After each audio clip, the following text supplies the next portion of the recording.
Hey, comment allez-vous? Ça fait un peu longtemps, n'est-ce pas? Genre, c'était quand ma dernière vidéo? C'était l'année dernière? Ouais, trop bien l'Islande et tout. En tout cas, ça m'avait manqué de pas faire des petits montages et tout comme ça. Et vous, je vous ai manqué? Non?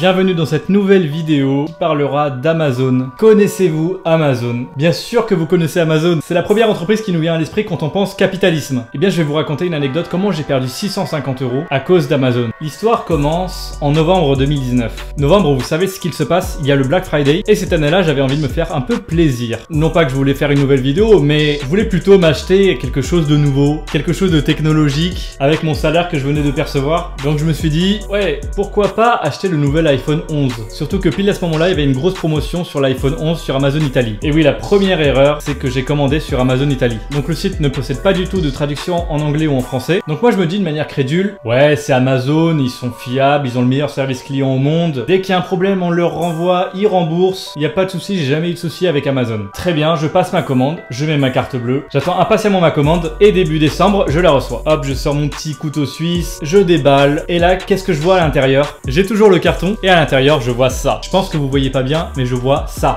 2 rouleaux de scotch à la place de mon iPhone. Qu'est-ce que c'est que ce délire? Là, sur le coup, comme vous, ça me fait extrêmement rire. Donc je me dis, bon, pas de souci, ils ont confondu un colis avec un autre, ça arrive. Je vais demander un remplacement de mon produit, ils vont m'envoyer un autre, et voilà, on passe à autre chose. Ça m'est arrivé comme en 2018 où j'ai pas reçu mon colis. D'ailleurs, je l'ai jamais reçu. À tous ceux qui m'ont dit, oui, il est dans le relais colis, non, je l'ai jamais reçu. Du coup, je contacte le service client Amazon Italie. Alors, première mauvaise surprise, c'est qu'ils ne parlent qu'en italien. Donc je me dis, bon, je vais sortir mon petit Google Traduction et je commence à parler avec eux, donc je leur dis que j'ai reçu du scotch à la place d'un iPhone. Donc très calme le service Amazon, ils me disent bon, on va enquêter sur le colis, on vous donnera la réponse sous 3 à 5 jours. Donc là le sourire s'efface un peu de mon visage parce que l'attente a été très longue. Du coup je prends mon mal en patience et j'attends qu'ils me donnent une réponse. Devinez quoi, je l'ai reçu quelques jours après et là c'est la catastrophe. Donc ils me disent en gros sur la base de leur enquête, ils ne peuvent pas me faire un remboursement parce que soi-disant que le colis avait le même poids que ce qui était indiqué sur l'étiquette à la sortie de l'entrepôt. Donc je me dis c'est pas une raison valable parce que le colis est sorti avec le scotch. Et un détail que j'ai remarqué après, c'est qu'il n'y a pas d'étiquette d'avertissement concernant la batterie au lithium, comme quoi elle est fragile et inflammable. Donc malheureusement, je suis en train de me dire que je suis un peu dans la sauce. Ensuite, dans leur mail, ils me disent si vous pensez qu'il s'agit d'un vol, veuillez porter plainte à la police avec signature et contre-signature. Donc il faudrait que je dépose plainte contre X pour vol de colis. Ce qui, en y pensant, n'a pas de sens, parce que le contenu du colis n'a pas été volé pendant le transport. Donc là, je vais un petit peu harceler le chat Amazon pour vraiment leur donner des preuves comme quoi ce qu'ils avaient mis dans le colis à l'origine était pas le bon produit. Donc je contacte le chat encore et encore et encore, et ils me répondent toujours la même chose. Monsieur, ça ne sert à rien de parler avec nous, portez plainte contre X. Nous, on pourra rien avancer, on pourra pas procéder au remboursement si la plainte n'a pas été faite. Donc ils ne voulaient rien entendre. Ce que j'ai fait en parallèle, je suis allé voir des associations de consommateurs en France. Donc en France, on a UFC Que Choisir et 60 millions de consommateurs. Malheureusement, l'entreprise est située en Italie. Donc les associations de consommateurs français ne fonctionnent pas du tout en Italie. Et même ils m'ont répondu que c'était à Amazon de gérer ça car ils ont des assurances et ce n'est en aucun cas le client qui devait gérer ça tout seul. Je contacte également Amazon France. Donc là, j'ai eu la chance de les avoir par téléphone directement. Ils me disent malheureusement que c'est impossible d'accéder à la commande car la commande a été faite sur Amazon Italie. Eux de leur côté ils pouvaient juste visualiser la commande, donc ils ne pouvaient ni la supprimer ni la rembourser. Pareil, ils m'ont demandé d'aller voir avec eux. Donc là je vais continuer à les harceler un petit peu pour obtenir gain de cause, mais malheureusement toujours la même histoire, toujours la même réponse, c'est impossible de négocier avec eux. Bon,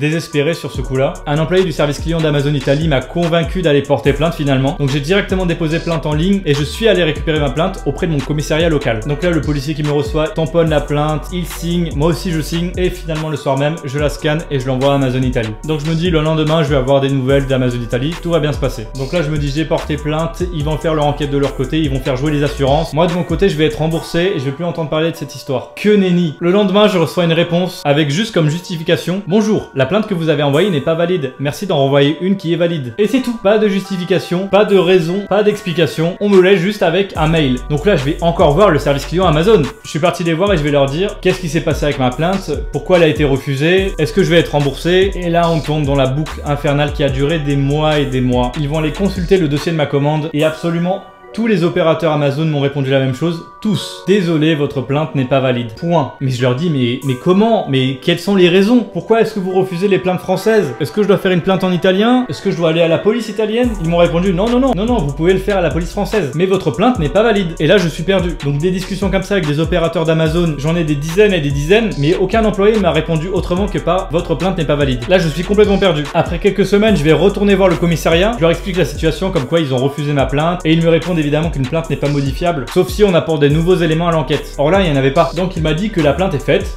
on ne peut plus la toucher et on ne peut non plus pas la refaire. Donc je repars au point mort chez moi, sans mes 650 €, sans mon iPhone et juste avec mes 2 rouleaux de scotch qui valent un demi-smic. Alors juste pour information, j'ai essayé d'appeler le service Amazon Italie, sauf qu'ils ne parlent uniquement qu'en italien. C'est-à-dire que même si la personne sait parler anglais au bout du fil, leur règle oblige de parler en italien seulement. Donc moi, bien évidemment, je ne parle aucun mot italien. Si en vrai un petit peu, j'ai appris quelques mots en italien, mais je suis pas capable de tenir une conversation entière en italien, surtout pour un problème aussi complexe. J'ai essayé aussi de contacter la maison mère d'Amazon, donc c'est Amazon.com, et pareil qu'en France, ils me répondent qu'il faut voir le problème avec Amazon Italie directement, que eux ils ne peuvent rien faire, car ce n'est pas la même entreprise. Autre chose aussi, j'ai essayé d'envoyer une lettre recommandée à Amazon Europe, dont le siège se situe au Luxembourg, pour leur expliquer le problème et de voir s'ils ont une solution. Quelques jours plus tard, je reçois un accusé de réception de Amazon Europe qui vient de Luxembourg, mais j'ai beau eu attendre plusieurs semaines, je n'ai eu aucune réponse. Bon là c'est trop, cette histoire commence à durer, je regarde s'il y a une autre solution. J'ai entendu parler des litiges. En gros, il y a plusieurs sociétés qui s'occupent de faire des litiges à l'amiable. Si par exemple on a un problème avec un commerçant ou quoi, on peut faire un litige. Ça permet d'avoir une passerelle entre le client et l'entreprise qui va généralement s'occuper de résoudre les problèmes entre eux. Heureusement qu'on a la chance d'être en Europe.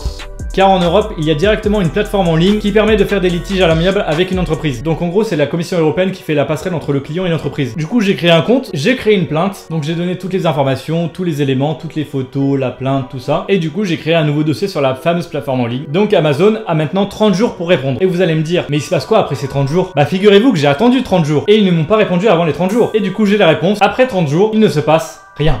Le dossier est tout simplement clôturé, donc des documents pour rien. Mais je me dis c'est pas possible, ça peut pas se terminer comme ça. Ça avait l'air si bien comme plateforme. La Commission européenne avait l'air très sérieuse. Et finalement rien. Je vais pas me laisser abattre comme ça. Je réouvre le même dossier. En gros je copie-colle. Et je leur laisse de nouveau 30 jours pour répondre. Et là ils m'ont répondu. Et ils me répondent dans le plus grand des calmes. Oui on vous a déjà répondu, votre plainte n'est pas valide. Et ils clôturent le dossier. Mais c'est infernal. Même sur le site de la Commission européenne ils osent me répondre ça. Alors que c'est un document officiel de la police française. Et de leur côté la Commission européenne ils font rien. Ils ignorent le dossier. Donc clairement, j'abandonne l'idée de la Commission européenne. Et là, malheureusement, les mois passent. Mes amis me demandent toujours « Alors, t'as des nouvelles de Amazon Italie? Qu'ils t'ont remboursé ?» Moi, je leur dis malheureusement non. J'ai essayé beaucoup de choses. Je commence à me faire une raison. Et là, pour tout vous dire, c'est à ce moment-là que je commence à remettre en question ma consommation. Les produits que j'achète, les téléphones qu'on renouvelle tous les 2 ans, les trucs qu'on achète pour se faire plaisir. C'est là où je prends une vraie claque dans la figure et que mon mindset change un peu. Et c'est vrai que maintenant, j'oublie totalement les 650 € et je prends ça comme une leçon. Ça m'apprendra d'avoir consommé. Finalement, pendant plusieurs mois, j'avais peur de commander quelque chose,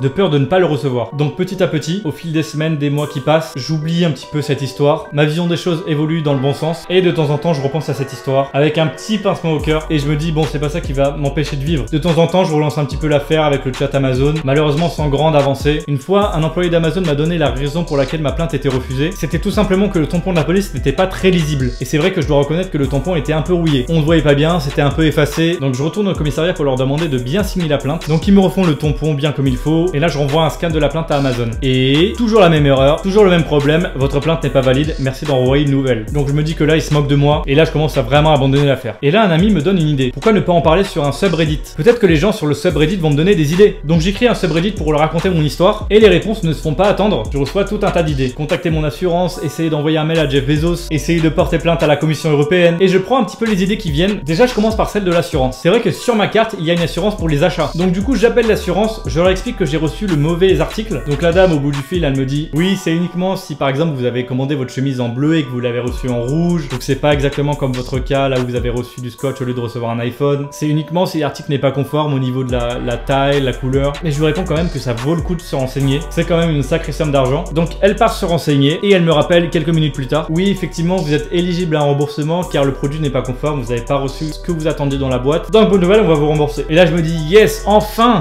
cette histoire est terminée. Et non, si vous avez vu le timecode, ce n'est pas terminé. Car là elle me répond ah mais vous avez l'assurance étudiante. Ah mais vous n'êtes pas éligible à cette assurance particulière. C'est uniquement disponible avec l'assurance classique qui est au même prix, soit dit en passant. Donc du coup là je ne peux rien faire. Donc là j'essaie de négocier, mais niet. L'assurance de ma carte bancaire est indépendante et avec mon contrat, je ne suis pas éligible à mon remboursement. Même si j'essaie de négocier pendant de très nombreuses minutes. Comment se termine cette histoire alors? J'ai pris une suggestion que j'ai vue dans un documentaire. Et bien j'ai contacté la direction générale de la concurrence, de la consommation et de la répression des fraudes. Enfin à la DGCCRF. Donc j'ai envoyé un mail de désespoir à la DGCCRF et je leur ai tout donné, les photos, la plainte, comme d'habitude, en leur expliquant avec un pavé tout ce qui s'est passé. Et j'attends une réponse. Au même moment, un scandale éclata avec Amazon. Donc en fait le scandale c'était que certains clients qui avaient acheté une PlayStation 5 avaient reçu totalement autre chose. Donc ça pouvait être un four à micro-ondes, une friteuse. Donc c'était totalement n'importe quoi. Et c'est arrivé à une journaliste sur Twitter qui avait raconté son calvaire dans un thread. Et en gros elle disait exactement la même chose que moi, qu'ils avaient lancé une enquête de 3 à 5 jours et qu'ils allaient lui répondre favorablement ou non. Et donc je profite de ce drama pour tweeter avec mon histoire et en parallèle j'envoie de nouveau des messages à Amazon pour leur dire que vous voyez, je suis pas le seul à avoir ce cas-là. Sauf que moi, ça m'est arrivé 1 an et demi avant. Je reçois un mail de la DGCCRF et vous noterez qu'ils écrivent en police 2. Ils me disent en gros blablabla, votre histoire a attiré notre attention, blablabla. Veuillez contacter Amazon, c'est eux qui pourront faire quelque chose. De notre côté, on va essayer d'envoyer un mail pour voir ce qu'on peut faire. Donc je me dis ça m'avance autant que la Commission européenne et qu'il n'y aura pas de suite. Les jours passent, le scandale de la PlayStation est passé et un beau soir, je vais sur ma boîte mail où je suis inscrit avec Amazon pour un truc banal pour la double authentification. Et là, surprise, je reçois une chaîne de mails d'Amazon Italie. Mais un détail va retenir mon attention, ils sont tous écrits en français. Et là, j'ouvre un mail et ils me disent qu'ils sont désolés pour ce qui vient de m'arriver et ils me remboursent l'entièreté de la somme de ma commande. Alors là, quand c'est arrivé, je saute de joie. Je me dis c'est bon, j'ai enfin terminé avec cette histoire. Je me suis fait rembourser. Donc je regarde un peu plus en détail le mail et apparemment, grâce à la DGCCRF qui leur a envoyé un mail pour leur mettre un peu la pression, grâce à ce mail, ils m'ont enfin remboursé. Et je me dis c'est bon, cette affaire est définitivement terminée. Je peux enfin passer à autre chose. Petit coup de stress quand même, car la carte bleue avec laquelle j'avais payé ma commande était expirée. Donc là, je regarde très rapidement sur internet pour voir si on peut recevoir des remboursements. Et oui, on peut recevoir plusieurs mois après un remboursement. D'ailleurs, même il n'y a pas si longtemps, j'ai encore reçu un remboursement d'une compagnie aérienne. Donc finalement,